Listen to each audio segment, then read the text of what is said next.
General Jim Mattis, 40 years in the U.S. Marine Corps. Okay, all set? Whenever you're ready, sir. All right.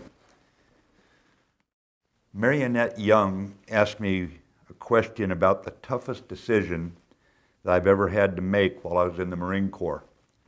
Do you regret the decision, and would I have done anything differently? You know, Marionette, when we go into the Marine Corps, we swear to obey orders and carry them out to the best of our ability and defend the Constitution.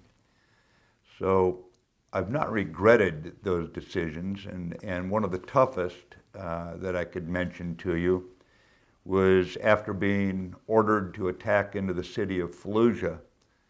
I was ordered to halt the attack deep inside the city, and during that first and ultimately aborted attack, ordered to withdraw our Marines and sailors out of the city they had fought for, and they had lost some of their buddies in that fight.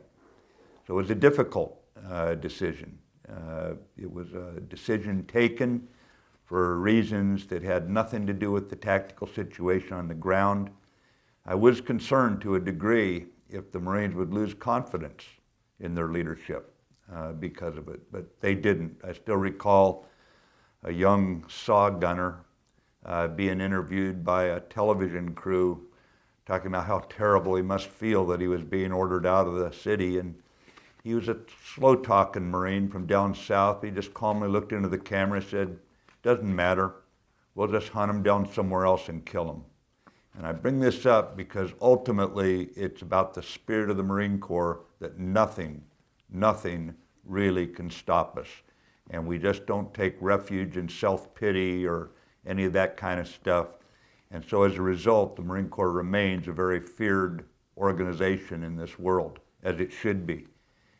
So tough decisions, tough times, and sometimes things don't go our way. Doesn't have anything to do with the decision we make about how we feel about it.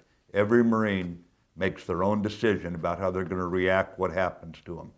And that's what sets the Marine Corps apart, because when the times get tough, the Marines get tougher.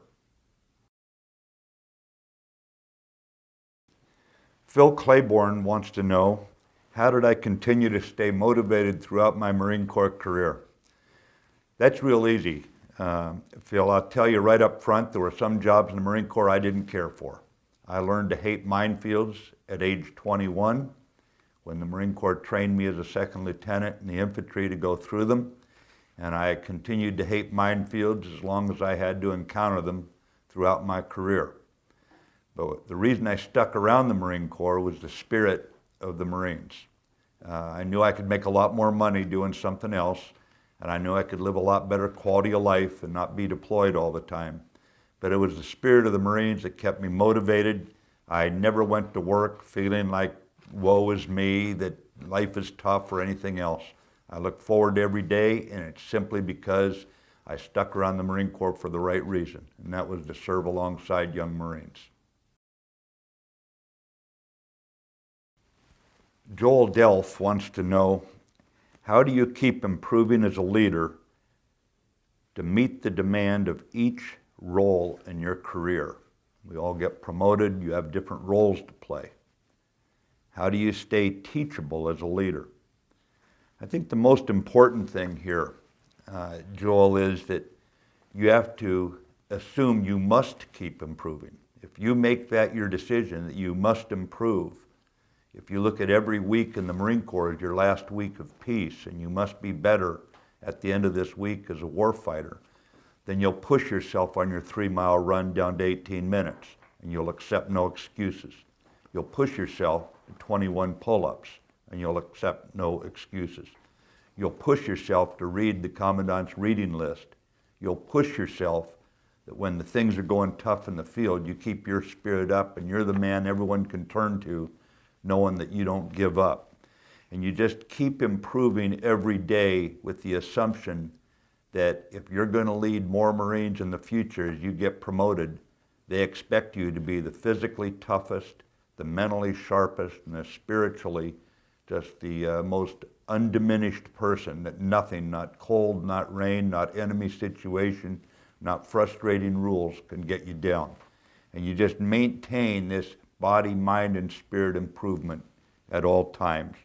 You stay teachable most by reading books, by reading what other people went through. I can't tell you the number of times I looked down at what was going on the ground, or I was engaged in a fight somewhere, and I knew within a couple of minutes how I was going to screw up the enemy. And I knew it because I'd done so much reading. I knew what I was going to do because I'd seen other similar situations in the reading. I knew how they'd been dealt with successfully or unsuccessfully.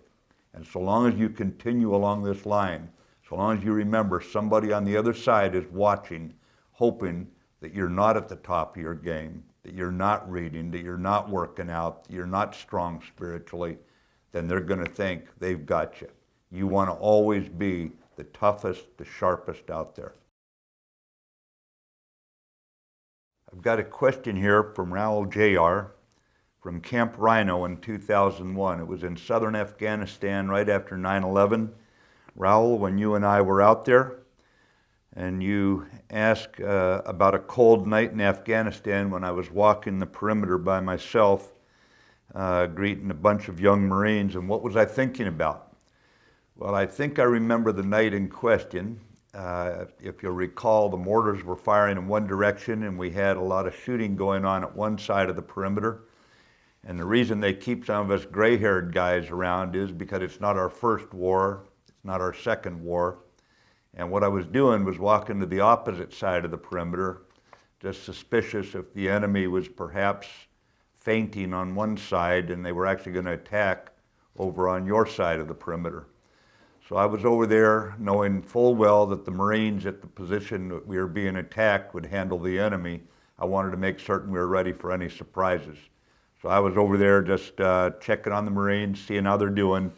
And all of them wanted to get over to the other side of the perimeter and get in the fight. And I said, oh, you boys just stay right here. There'll be plenty of fighting before this is done.